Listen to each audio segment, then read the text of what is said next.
Je suis venue passer un entretien pour votre agence de mannequins. On n'a pas besoin d'une femme de ménage qui ressemble à un sac poubelle. Mais j'ai un rendez-vous pour le poste de secrétaire. Attendez une minute. Vous êtes Kate Dantesis? Vous auriez dû envoyer une photo avec votre CV. En fait, vous auriez dû nous prévenir à l'avance.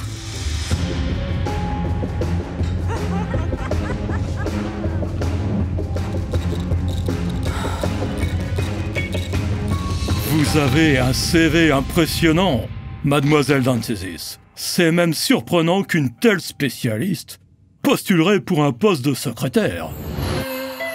Il continuait de parler, et je ne pouvais pas détacher mes yeux de lui. Mademoiselle Dantesis, pouvez-vous m'entendre? Oh, bien sûr. Je veux juste gagner de l'expérience. Ok, mademoiselle Dantesis. Mais il y a une petite précision à faire. Vous n'aurez pas de place au soleil. Le bureau est petit, mais vous serez toujours à mon côté. À ce moment-là, je me suis sentie spéciale. Le nouveau travail s'est avéré être très difficile. J'ai fait beaucoup plus que ce qu'une secrétaire normale devrait faire. Oh, j'ai toujours été attiré par les filles qui travaillent dur. Je devais travailler avec des paperasses jour et nuit, pendant que mon patron était occupé par d'autres choses plus importantes.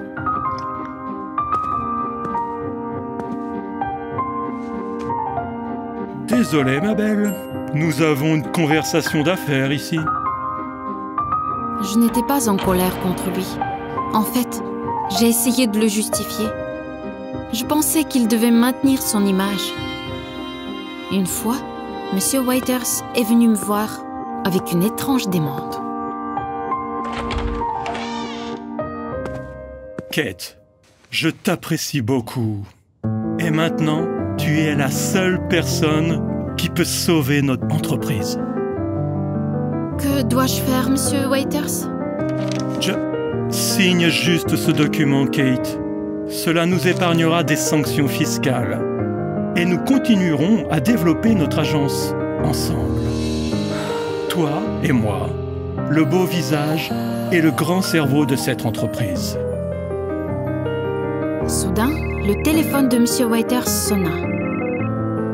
Oh, désolé. Un appel important. Je vais te laisser pour un petit moment. Réfléchis bien, car tu es la seule personne qui peut me sauver, ma chère Kate. Est-ce un rêve? Je ne pouvais pas le croire. Il m'apprécie et veut que nous développions l'entreprise ensemble. Juste une signature et mon rêve peut devenir réalité. Mais soudain, je remarquai une erreur dans le contrat. J'ai commencé à l'étudier plus en détail. Il aurait pu faire une erreur. C'est moi qui ai dirigé tous les contrats auparavant. Monsieur Waiters, il y a quelque chose. Puis, soudainement, je l'ai entendu rire. Ouais, cette idiote est follement amoureuse de moi.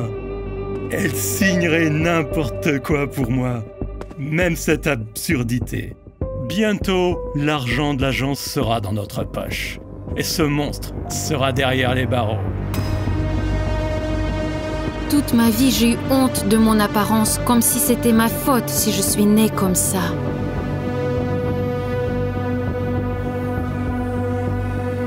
Mais maintenant, j'en ai assez. Ok, je dois y retourner maintenant, avant que mon gobelin ne devienne suspicieux.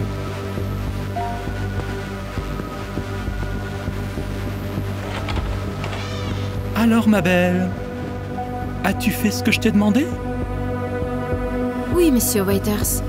Mais vous devez aussi le signer. Ah oui? Je pensais l'avoir déjà signé. C'est étrange. Bon, d'accord.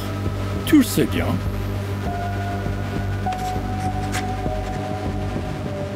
Tu es notre grand cerveau. Tu vas t'occuper de ces documents pour moi, n'est-ce pas? J'ai un important voyage prévu pour demain. Bien sûr, Monsieur Waiters. Je ferai tout ce qu'il faut. Le jour suivant, mon patron ne put entrer dans le bureau. Monsieur Waiters, inspection des impôts. Venez avec nous. De quoi parlez-vous? Laissez-moi rentrer. Je suis le PDG de cette agence. Plus maintenant. Après avoir signé ces papiers, je suis le PDG. Et tu vas devoir passer par des procédures légales. Non, espèce de monstre. Tu ne t'en sortiras pas comme ça. Laissez-moi partir. Nous n'avons jamais revu Monsieur Waiters dans notre bureau. Après un moment, j'ai réalisé que la principale personne qui aurait dû m'aimer, c'était moi. Mon agence de mannequins est devenue beaucoup plus prospère. Nous avons commencé à travailler avec des mannequins atypiques. Chacune d'entre elles était belle à sa manière. Aimez-vous d'abord, pour que vous sachiez ce que vous méritez.